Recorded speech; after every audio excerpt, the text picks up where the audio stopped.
I'm Kristie Boltz. I am not a dance instructor. I am not a fitness instructor. I am a chief marketing officer for dentists. I am a cyclist. I am a baker. I am a wife. I am a stepmother. I am all kinds of things just like you.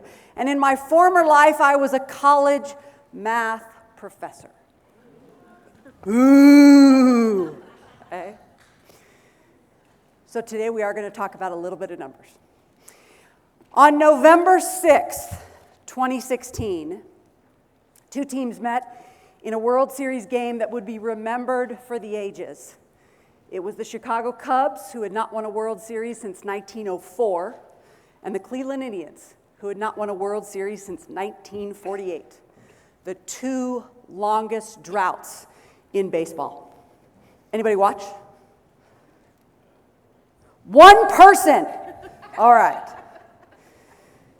The series was tied at 3 games apiece. The Indians had gone up, the Cubs had fought back. They go into Cleveland, Game 7, tied at 3 games apiece. Going into the bottom of the ninth, the game was tied 6-6. And the heavens opened, and for 17 minutes it rains. I own a shirt that says, "Who knew that 17 minutes of rain would end 104 years of drought?" Okay? I live on the East Coast. Sports on the East Coast is terrible because you have to stay up until when? 1 o'clock in the morning to see anything finish. The heavens opened, the rain delay started. My husband got up from the couch and said, "I'm going to bed. The Indians are going to blow it." You see, he's an Indians fan. And who do I root for? The Cubs. Okay? So, this was a battle of two of some really great minds in baseball. The manager for the Cleveland Indians is a guy named, who knows? Terry Francona, they call him Tito. The manager at the time, although now no longer because we fired him last week, was Joe Madden. And both of those guys knew a guy named Theo Epstein. Theo Epstein is the general manager for the Cubs. Theo Epstein used to be the general manager for the Red Sox. And Theo Epstein is a believer in something called Saber metrics, made famous, or at least a little bit well-known, by a guy named Bill James. Baseball is rich in tradition and history.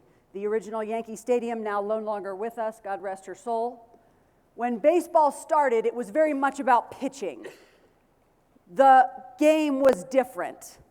And then baseball got popular. More and more people started showing up, and so construction had to move the fences in. And more home runs got hit. Plus, post-World War I, people had an opportunity to make the baseball out of better materials so we could yard the ball. If you're a baseball fan, you know that now there's a new manufacturer for a ball. This year, more home runs are being hit. Babe Ruth, or the Sultan of SWAT, really was the guy who came up with the big power hitter. Okay? And we were keeping track of statistics even back then. Okay? Now, I don't think Babe Ruth would even recognize Yankee Stadium, let alone the cost it requires for me to sit right behind home plate. Okay? If you've watched a baseball game recently, someone comes to the plate and they'll put up some statistics. Their batting average, the number of home runs they've hit, the number of times they've struck out. A pitcher comes into the game, here's his win and loss record, here's his ERA, here's his saves. Baseball is filled with more numbers than a freshman calculus course at college. Okay? In fact, you'll go to a game and you'll see a ginormous scoreboard. Now we're all living on devices like this. Baseball's decided the scoreboard needs to be 7,000 yards long. And you'll see a host of statistics, many of which you go, what? ERA and OPS and HR and RBI. As it turns out, most of those statistics are a terrible way to measure success. If I look at that scoreboard, there's only 2 things I'm looking at.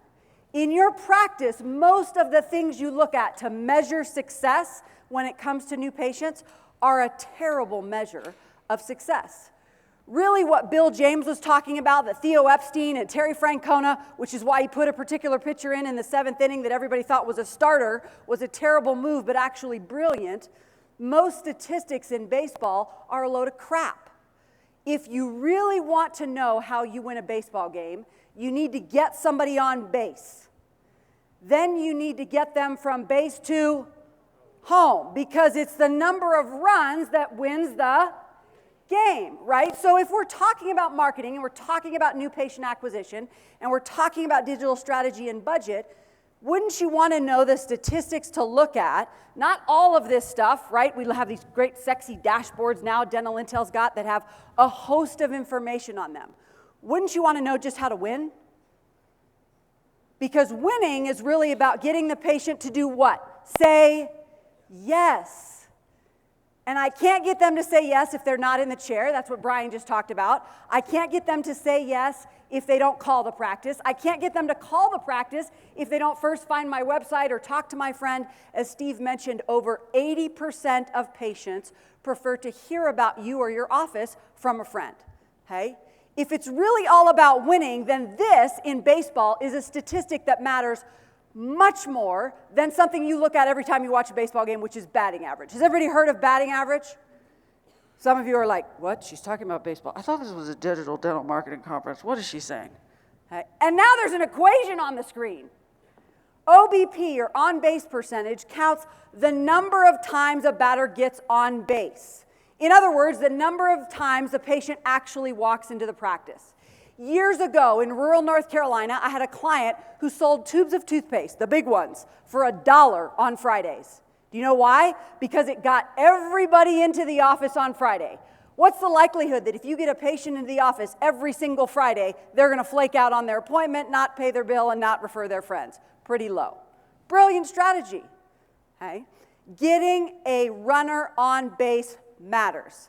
And then in baseball, batting average is also terrible because a single and a double and a triple and a home run are all counted the same.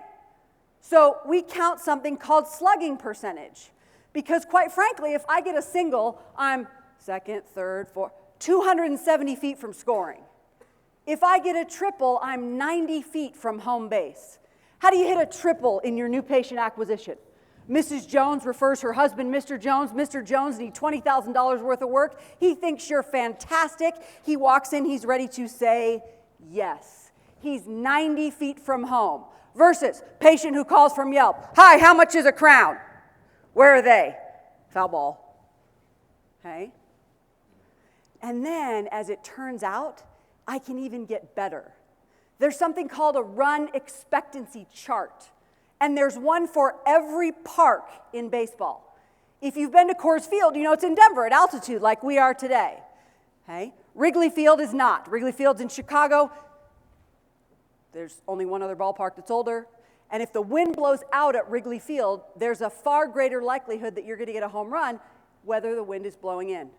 Every park has a run expectancy table. In other words, what are the odds if I have runners on second and third and no outs that a run's going to score? Scoring runs is all about winning. Wouldn't you want a run expectancy table for your digital budget? Well, if I spend this, is that much more likely that I'm going to get a runner to score with no outs with runners on first, second, and third? Yes, you absolutely would. Now, I know it's just not as simple as a single table or a single equation or a single chart, but managers and owners are trying to make the best budget decisions they can, the best bang for their buck, if you will, just like you are. What's the best bang for my buck when it comes to digital marketing? And as we'll talk about tomorrow, money is only one form of currency. The other form of currency in my budget is time. The time it takes to make the video, the time it takes to make the post. All of these things don't require a significant investment, but they take time. So you should probably be asking yourself this. Number one, how much do I spend?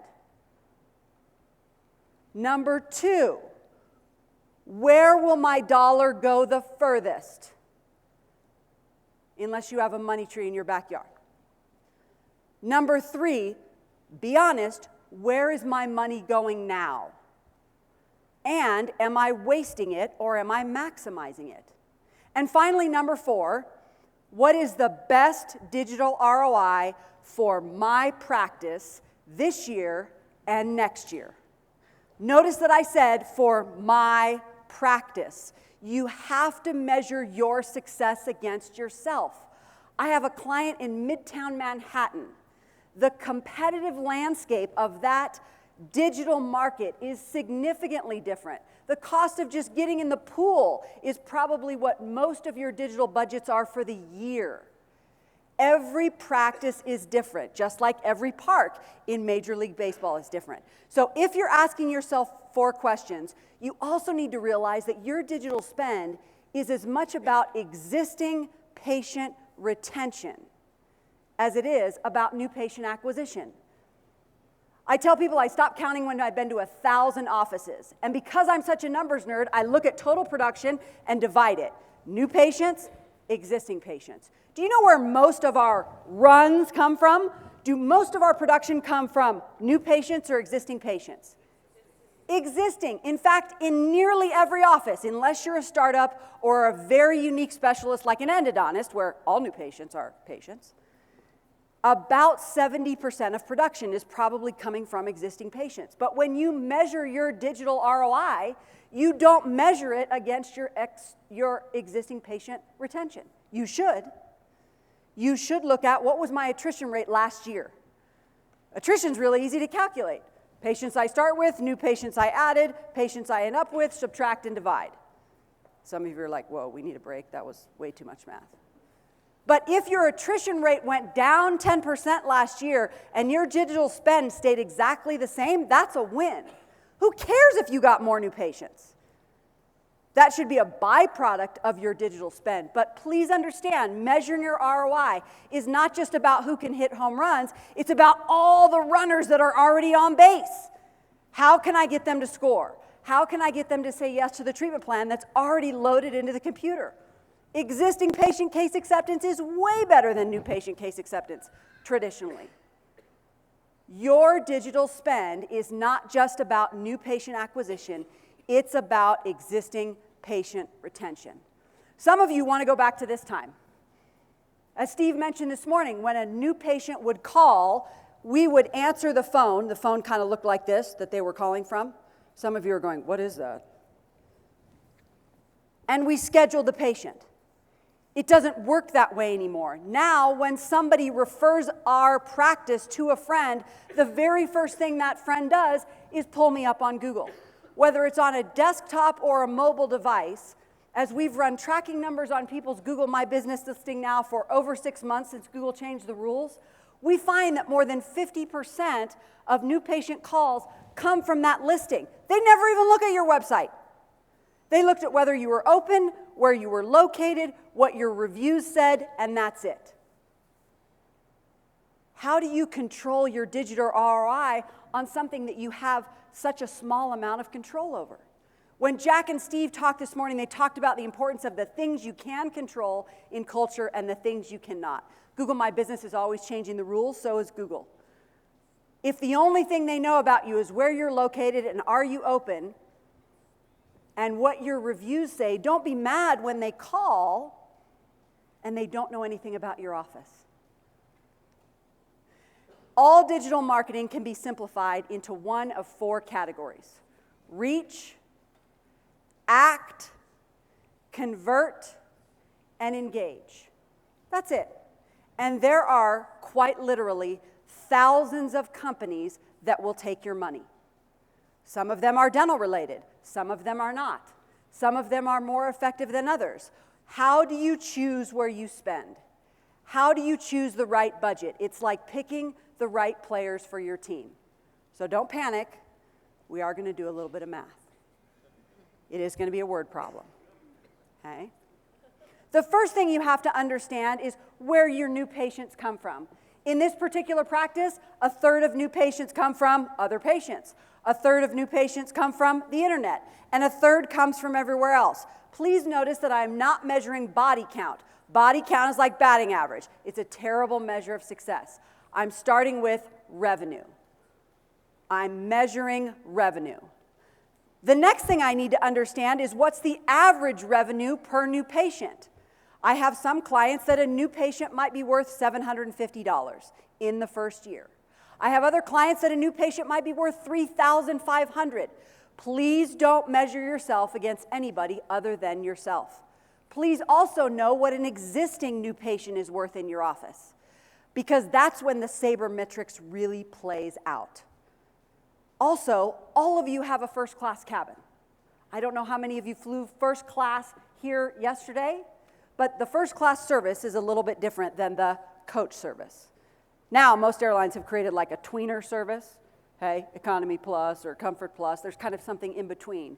But in most practices that I've worked with, there's a first-class cabin. And what I mean by that is the Pareto Principle applies. There's about 20% of your patients that are responsible for 80% of the revenue. Do you treat them exactly the same? When you look at where they come from, is that the place for you to maximize your digital ROI? Not with everybody, not the spray and pray mentality that we use for marketing, but how targeted can I be in my first-class cabin? In this particular practice, less than 50 of the new patients seen last year were responsible for almost half the revenue. Where did they come from? Who can they refer? How can we get more of them? I want to be more targeted in my approach. Let's think about it this way. If I have Jennifer, Frank, Maria, and James, they all come from 4 different sources. Jennifer came from Yelp. Frank came from our Google ads. Maria came from Facebook, and James came from word of mouth. We could have a pretty powerful discussion, as we've alluded to and other speakers today, about the fact that word of mouth actually probably contributes to Facebook and reviews and things that we're having to spend money on. That's what most of us get so frustrated about, that I can't draw this neat and tidy little line for, oh, the money I spent and the hours my team spent translated into exactly this. I can do that with Google Ads. Lane and Brent do that all day long and have it down to a very, very fine science. But if we look at this case and say, okay, this is what my new patient cost. First of all, you need to measure the cost against what an average patient is worth in your practice. The next time somebody comes knocking on your door asking for you to spend, if you don't know what an average new patient is worth, you have no way of predicting what the return on investment is. Hey, doc, we'd like to sell you this for $10,000. Well, an average new patient in my office is worth $1,000. That means I need to get at least 10 not to lose money, right? In the digital world, we usually look for a return on investment of 1 to 10. In the advertising or interruption marketing world, we look for a return of 1 to 3. In word of mouth, community involvement, all those types of things, we look for a return of at least 1 to 20, if not better. I share those with you as benchmarks, not so that you'll use them in particular for your practice, but that you'll go back and look at yours and see where you stand, and then just try to get better. If your current digital investment is only 1 to 4, then next year try to make it 1 to 5. How can you do that? Trim the fat is the first way. Usually, it's more about the culture and all the places that those digital channels overlap. So, back to Jennifer, Frank, Maria, and James. Also, some of you are kind of lying to yourself and saying that a word-of-mouth patient doesn't cost you anything. That's not true. When you add up all of the things that you do in your office for internal marketing, all the stuff you give away, all the stuff you do in community, that's the chunk of money I'm putting in word of mouth. And then I divide by the number of word-of-mouth patients I get, and that's my cost. So in this case, James cost me $50. He has a $2,500 treatment plan. In the first year, turns out he has perio, so we just do a bunch of hygiene. We don't even touch the treatment. So if I measure his return on investment in year 1, for every dollar I spent on James, I got $25 back in production. Is that good? Oh my gosh, we've already confused them. Is that good? How many vote yes? How many vote no? How many think I'm trying to trick you? What if last year it was 1 to 30? Oh, measure you against you. None of the other return on investments are as good as word of mouth, but look what happens as you play out year 2 and year 3.